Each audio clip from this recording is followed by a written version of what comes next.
एक बड़ा सवाल है कि क्या सिद्धार्थ तिवारी राज बन सकते हैं मध्य प्रदेश के मुख्यमंत्री। समर्थकों का कहना है बड़ी ऊंची है सिद्धार्थ तिवारी राज की राजनीतिक पहचान। सिद्धार्थ तिवारी राज के समर्थकों का कहना है कि उन्हें मध्य प्रदेश का मुख्यमंत्री बनाया जा सकता है। अमित शाह और नरेंद्र मोदी की पहली पसंद है सिद्धार्थ तिवारी राज। 3 दिसंबर को विधानसभा चुनाव का परिणाम आते ही सिद्धार्थ तिवारी राज के समर्थकों का कहना है कि विंध्य में इतनी सीटें आई हैं वह सिर्फ सिद्धार्थ तिवारी राज के भाजपा में शामिल होने की वजह से है, क्योंकि हर विधानसभा में 10 से 15,000 वोट उनके बाबा श्रीनिवास तिवारी के नाम से बढ़े हैं।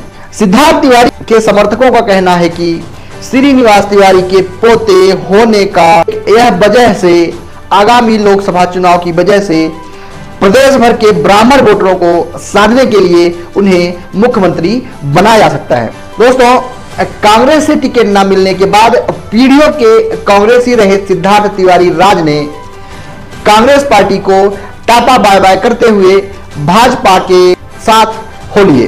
तोथर विधानसभा क्षेत्र की जनता ने उन्हें हाथों हाथ स्वीकार भी किया और भाजपा की टिकट पर तोथर विधानसभा क्षेत्र से जीत हासिल करने में कामयाब भी रहे। अब तोथर क्षेत्र की जनता युवा नेता से इतनी खुश है कि वह उन्हें मुख्यमंत्री पद पर देखना चाहती है। वहां की जनता ने मांग करते हुए कहा है कि सिद्धार्थ तिवारी राज को मुख्यमंत्री बनाया जाए। सिद्धार्थ तिवारी राज के राजनीतिक पहचान की ओर अगर ध्यान दिया जाए तो पता चलता है कि उनके बाबा स्वर्गीय श्रीनिवास तिवारी प्रदेश ही नहीं देश में अपनी पहचान बनाए हुए थे।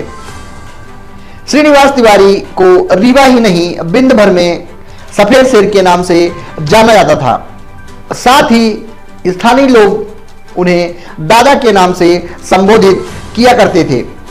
श्रीनिवास तिवारी के साथ दादा नाम का शब्द संबोधन भोपाल और दिल्ली के नेताओं के बीच भी पहुंच गया।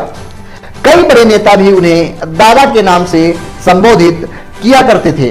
कई बार मंत्री रहने के साथ ही वह विधानसभा अध्यक्ष रहे। विरोधियों द्वारा तो यहां तक कहा जाता था कि स्वर्गीय श्रीनिवास तिवारी विंध्य क्षेत्र के मुख्यमंत्री की तरह अपनी एक अलग ही सरकार चलाते हैं। श्रीनिवास तिवारी बतौर स्पीकर रहते हुए विधानसभा में कई कीर्तिमान रचे। कुछ इसी तरह सिद्धार्थ तिवारी राज के पिता स्वर्गीय श्री सुंदरलाल तिवारी का भी राजनीतिक कद रहा है। सांसद बनकर देश के संसद भवन में सुंदरलाल तिवारी ने कई बड़े मुद्दों को उठाकर देश के नेताओं के सामने अपनी पहचान बनाने में कामयाब रहे थे। सुंदरलाल तिवारी के संबंध में एक सबसे बड़ी बात कही जाती थी कि वह बेबाकी के साथ अपनी बात रखते हैं। सुंदरलाल तिवारी से उनके आपसी सहयोग भी कभी कभार नाराज हो जाया करते थे।